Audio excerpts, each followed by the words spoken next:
اچھا کیا کھائیں گی آپ؟ بڑی جلدی یاد آ گئی۔ خیر تم کچھ نہیں بناؤ گی؟ وہ دونرچی سے کھانا آرڈر کروا لو، تمہارے پسندیدہ ڈونر کباب کھائیں گے، سخت بھوک لگ رہی ہے۔ اور دعا کیا بولتی، وہ ایرا کی باتوں پہ کم انکار کیا کرتی تھی۔ الان مصطفیٰ گھر آتے آتے شام کے 6 بج گئے۔ آج اتنا تھکا دینے والا دن ضرور تھا مگر اتنا سٹریسفل نہیں، کیونکہ ریا کی آواز سن لی تھی۔ مجھے لگا وہ ناراض ہے، مگر اس کی آواز سے تو لگ رہا تھا کہ وہ بالکل ٹھیک تھی۔ شکوہ ضرور کیا تھا مگر مجھے سن کر کافی پرجوش لگ رہی تھی۔ میرے اختیار میں ہوتا تو فون کانوں سے لگائے گھنٹوں اس کی آواز خاموشی سے سنتا۔ وہ مجھ سے کہتی تھی میں اس کے سامنے اتنا بولتا کیوں نہیں ہوں، اور میں سوچتا تھا کیا بولوں اس کے سامنے۔ میری زبان ارہا داؤد کے آگے بالکل گم ہو جاتی تھی۔ میرے لفظ ارہا داؤد کے حسن پہ پھیکے لگنے لگتے تھے اور وہ مجھے سننا چاہتی تھی۔ پاگل۔ اب واٹس ایپ چیک کر رہا تھا اس کا کوئی میسج آیا ہو، مگر ایک بھی نہ آنے پر مجھے عجیب سی مایوسی ہوئی۔ ماچا لاٹے وہ بھی ارہا کے کپ پہ بناتے ہوئے میں اپنے فون کو گھور رہا تھا۔ میں نے کہا تھا کہ وہ واٹس ایپ آن رکھے اور اس نے ایک میسج تک نہیں چھوڑا۔ تم کچھ بھول رہے ہو الان، تم نے آن رکھنے کو کہا تھا، میسج کرنے کو نہیں۔ پھر مجھے اپنی سوچ پہ تب چڑھی۔ مجھے ریا سے توقع کے بجائے خود پہ کام کرنا چاہیے۔ ریا کی توقع پہ پورا اترنا ضروری ہے۔ اسے ایک میسج چھوڑا، فری ہو؟ میرے اندر نے جھنجھوڑا، اس سے زیادہ فضول میسج نہیں چھوڑ سکتے تھے، مگر مزید سوچنے کا موقع ہی نہیں ملا۔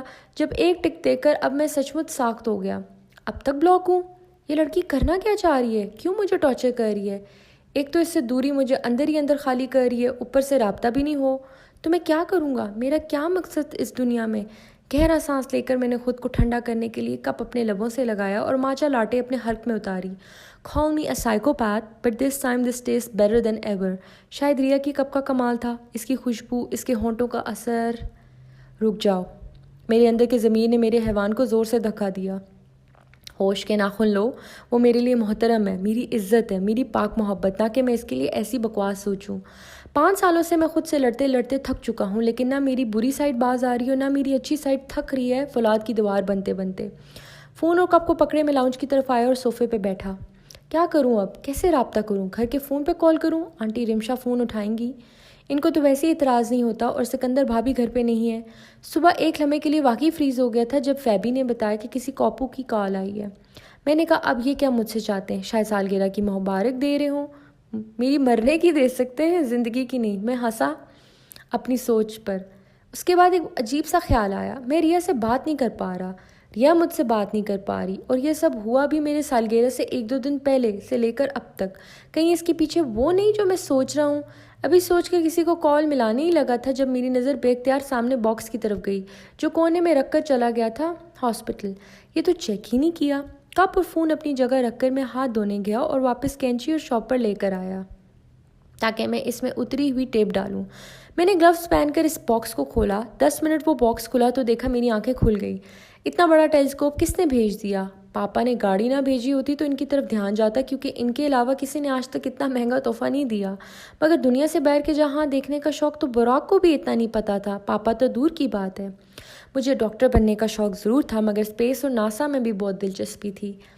بڑے غور سے دیکھا تو اس باکس کے ساتھ ایک نوٹ چپ لگی ہوئی تھی۔ یہ ٹیلیسکوپ اتنا مہنگا نہیں تھا جتنا ناسا کے ہوتے تھے، مگر پھر بھی اچھا خاصا مہنگا تھا۔ کسی نے $10,000 اس میں لگا دیے۔ نوٹ پڑھ کر اچانک میرا منہ کھل گیا، پھر لبوں کو زور سے دانتوں تلے دبا لیا۔ انبلیویبل۔ یاد ہے میں جب 8 سال کی تھی میں نے تم سے کہا تھا میں تمہیں دنیا سے باہر کا جہاں بھی دکھاؤں گی۔ ناسا والے ٹیلیسکوپ کی اوقات تو نہیں ہے، خون پسینے کی کمائی ہے، ہاتھ پیر تروائے ہیں میں نے، قدر کرنا۔ ہاں جب انشاءاللہ کاپو بن جاؤں گی پھر ناسا کا ٹیلیسکوپ کیا نوکری بھی دلوا دوں گی۔ تمہاری one and only best friend ریا۔ ایسی محبت، ایسے تحفے پہ بس سجدے میں گر کر اپنے اللہ کا شکر ادا کرنا چاہتا تھا جس نے مجھے اتنی پیاری لڑکی دی، اور میں اس پیاری لڑکی کے ساتھ کیا کرنے والا تھا۔ آنکھیں عجیب انداز میں نمسی ہو گئی۔ میں تمہیں ڈیزرو نہیں کرتا ریا، تم بہت معصوم ہو، بہت پیاری، لیکن تم صرف اور صرف میری ہو۔ میں تمہیں کسی کو دینے تو دور شیئر بھی نہیں کر سکتا۔ میرے دل پہ جو گزری ہے وہ کسی کو بیان نہیں کر سکتا۔ کیسے خود کو تم سے دور کرنا پڑا، مجھے خود سے اتنا خوف آ گیا تھا، میں کیسے بہک سکتا تھا۔